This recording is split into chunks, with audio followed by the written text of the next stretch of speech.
बिस्मिल्लाहिर्रहमानिर्रहीम अस्सलामुअलैकुम। आज मैं आपके साथ शेयर करूंगी बहुत ही ज़बरदस्त सी आलू बुखारे की खट्टी मीठी चटनी की रेसिपी।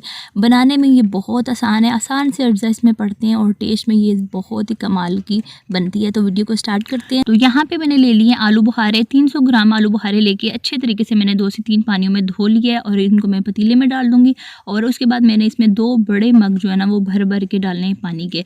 पानी शामिल करने के बाद अच्छे तरीके से मिक्स करना है। अच्छा, यहाँ पे ना आधा मग मैंने बाद में डाला था, जो कि मैं दिखा नहीं सकी आपको, लेकिन टोटल इसमें 2.5 मग जो है ना ये भर के मैंने पानी के डाले थे बड़े वाले। अच्छे तरीके से मिक्स करेंगे और उसके बाद इसको बॉयल आने तक पकाना है हमने, ढक्कन हटा के। जब इसमें बॉयल आ जाएगा उसके बाद ढक्कन से ढक के तो तकरीबन हमने इसको 10 मिनट तक पकने छोड़ देना है दरमियानी आग पे। 10 मिनट के बाद यहाँ भी आप देख सकते हैं आलू बुखारे जो हैं वो अच्छे से फूल चुके हैं और काफ़ी हद तक गल चुके हैं। अब हमने इसमें कुछ मसाले शामिल करने हैं और मसालों में ना सिर्फ हमने आधा चाय का चम्मच नमक और आधा ही चाय का चम्मच इसमें शामिल करने हैं सुरख मिर्च। अच्छा, आधा चाय का चम्मच से ना थोड़ी सी कम है सुरख मिर्च। अगर आपको स्पाइसी ज़्यादा पसंद है तो आप इसमें ज़्यादा मिर्च डाल सकते हैं, लेकिन आधा चाय का चम्मच से थोड़ी सी कम है। और साथ ही साथ 300 ग्राम मैंने इसमें शामिल कर दिया है चीनी। चीनी जो है ना वो आपने उतनी डालनी है जितने आपने आलू बुखारे लेने हैं, यानी कि 300 ग्राम आलू बुखारे हैं और 300 ग्राम हमने चीनी शामिल की है।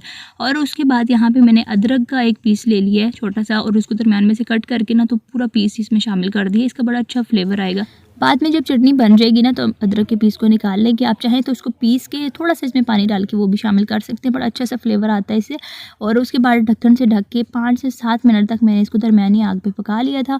और 7 मिनट के बाद यहाँ पे माशाल्लाह से बहुत ही मज़ेदार सी इसमें से खुशबू आ रही है और ज़बरदस्त से ये हमारे गल चुके हैं आलू बुखारे।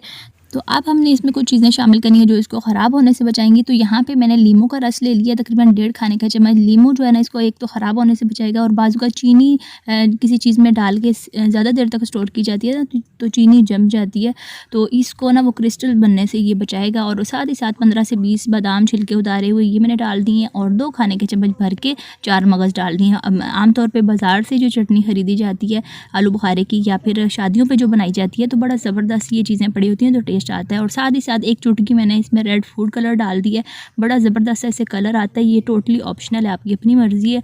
तो ये तमाम चीज़ें शामिल करने के बाद अच्छे से हमने इसको मिक्स करना है और उसके बाद ढक्कन से ढक के 5 मिनट के लिए हम इसको दम पे रख देंगे ताकि ये जो बादाम और हमने 4 मगज़ डाले ना इनका कच्चापन दूर हो जाए और ज़बरदस्त ऐसे फ्लेवर आ जाए। और 5 मिनट दम के बाद हमने इसको ढक्कन को हटाना है और माशाल्लाह से आप देख सकते हैं ज़बरदस्त सी हमारी जो आलू बुखारे की चटनी है ना खट्टी मीठी सी ये तैयार है। और बहुत ज़्यादा हमने इसको गाढ़ा नहीं करना है। इसी स्टेज पे मैं चूल्हा बंद कर दूंगी क्योंकि जब बाद में ठंडी होगी ना तो इसने मज़ीद गाढ़ा होना है। तो आपने इसका जो सिरप है ना इसको बहुत ज़्यादा थिक नहीं करना। तो माशाल्लाह से ये मैं डिश आउट कर रही हूँ। ज़बरदस्त रेसिपी हमारी तैयार हो चुकी है और आपने देखा कि बहुत ही आसान इंग्रेडिएंट इसमें पड़े हैं, कोई बहुत ज़्यादा मुश्किल इसमें चीज़ें नहीं पड़ी, लेकिन ये बहुत ही ज़बरदस्त बनती है।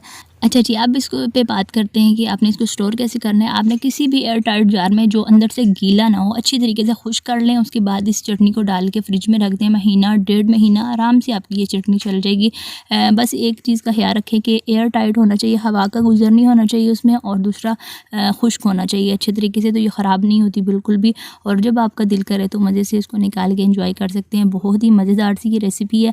उम्मीद करती हूँ कि आज की ये रेसिपी आपको पसंद आई होगी। इसके साथ ही मैं आपसे इजाज़त चाहती हूँ। वीडियो को प्लीज़ लाइक और अपने फ्रेंड्स एंड फैमिली में शेयर ज़रूर करिएगा और चैनल पर अगर आपने फ़र्स्ट टाइम विज़िट किया ना तो सब्सक्राइब किए बगैर प्लीज़ आप मत जाइएगा।